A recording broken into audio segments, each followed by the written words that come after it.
So just want to it's I'm actually glad you highlighted this out because it just puts that aspect into war that maybe people tend to forget.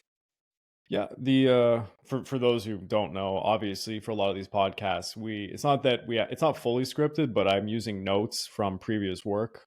This was from the Pacific War Week by Week series. I can't remember the source I used for the Japanese invasion of the Philippines. I think this one was from Frank Costello, his book on the Pacific War, if I'm not mistaken, but could have been also from Ian Toll's trilogy, The Pacific Crucible. It might have been from that book. Regardless, Wainwright then received a message from President Roosevelt, and it stated this: I am keenly aware of the tremendous difficulties under which you are waging your great battle. The physical exhaustion of your troops obviously precludes the possibility of a major counterattack, unless our efforts to rush food to you should quickly prove successful.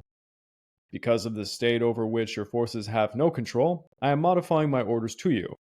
My purpose is to leave you to your best judgment any decisions affecting the future of the Bataan garrison. I feel it proper and necessary that you should be assured of complete freedom of action and of my full confidence in the wisdom of whatever decision you may be forced to make. I think Over. it's actually pretty nice of Roosevelt because he's kind of giving him that supreme command order that you get freedom of action. Because, for example, this is exactly what Paulus grappled with Hitler's orders at Stalingrad. Yeah, Paulus, So Hitler's number one most loyal man. But over in Australia, MacArthur read a prepared statement to reporters and stated this: the Bataan force went out as it would have wished, fighting to the end its flickering, forlorn hope. No army has done so much with so little, and nothing became and nothing and nothing became it more than its last hours of trial and agony. To the weeping mothers of its dead, I can only say that the sacrifices and halo of Jesus of Nazareth has descended upon their sons, and that God's will take them upon itself. So yeah, taking a moment to reflect on that quote again. As MacArthur said, no army has done so much with so little, and nothing became it more than that. Last hours of trial and agony. it it almost feels a bit like church, like a bit from Churchill's speech about the Battle of Well, Britain. Never, it feels MacArthur a bit was on that. many people describe MacArthur as being Shakespearean because he actually had a thing for theater and writing. So yeah, he was very good at writing these pieces.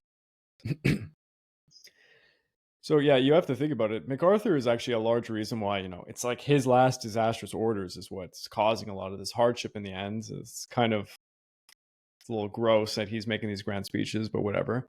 The situation was not over, of course. Over in Corregidor, 13,000 troops were stationed.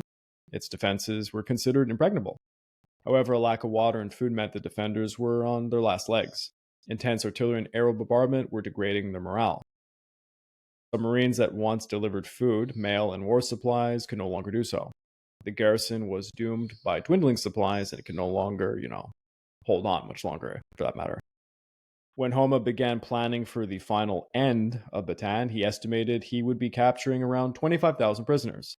He delegated the logistical planning to his transportation officer, Major General Yoshikata Kawane. Kawane divided the operation into two phases, and then 10 days before the final assault, he presented the plan to General Homa for approval. Colonel Toshimitsu Takatsu would oversee the first phase, transporting all the prisoners to Balanga, which lay about halfway up the peninsula. And at this point, I'm going to be putting up a new map, and right over here. Let me just zoom in a little bit. Yeah, there we go. So, to Balanga. It lays about halfway up the peninsula. The distance from Mariveles at the southern tip of Bataan was approximately 19 miles, a simple march for the well-fed Japanese soldiers, which there's no need for transportation or additional food supplies, as the American and Filipinos could rely on their own rations. This is what the Japanese expected when they were planning this. But because of the blundering of War Plan Orange, which continues to rear its ugly head in the series, Kawane would personally have to supervise the second phase, which was the journey from Balanga to the prison camp. No more than 200 trucks could be allocated for this operation, but this was deemed sufficient to shuttle prisoners about 33 miles from Balanga to the railway center at San Fernando. From there, freight trains would transport the men north an additional 30 miles to Capas, a village directly north of Clark Field. They would then trek another 8 miles to their new home, which was known as Camp O'Donnell.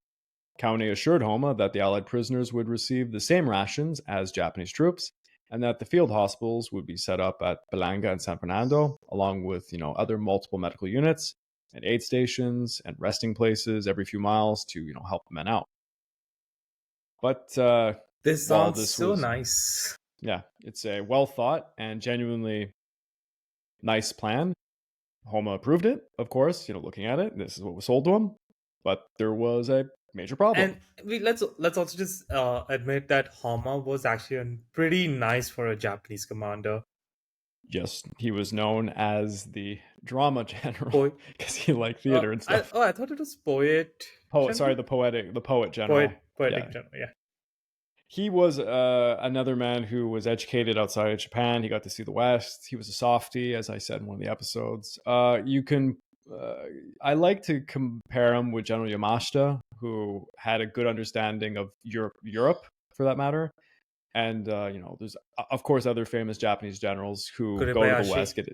Kobayashi, yeah. They seem to be more empathetic to the plight of men and stuff. And yeah, he's one of them. And that's why his superiors and his colleagues hate him, actually. So, like I said, this is a great plan. Absolutely, the Japanese did not have a nefarious, overt or covert plan to do harm to the Americans, but they were planning for 25,000 prisoners. There was 75,000 starving men suffering from malaria who had no rations. The Japanese did not account for this.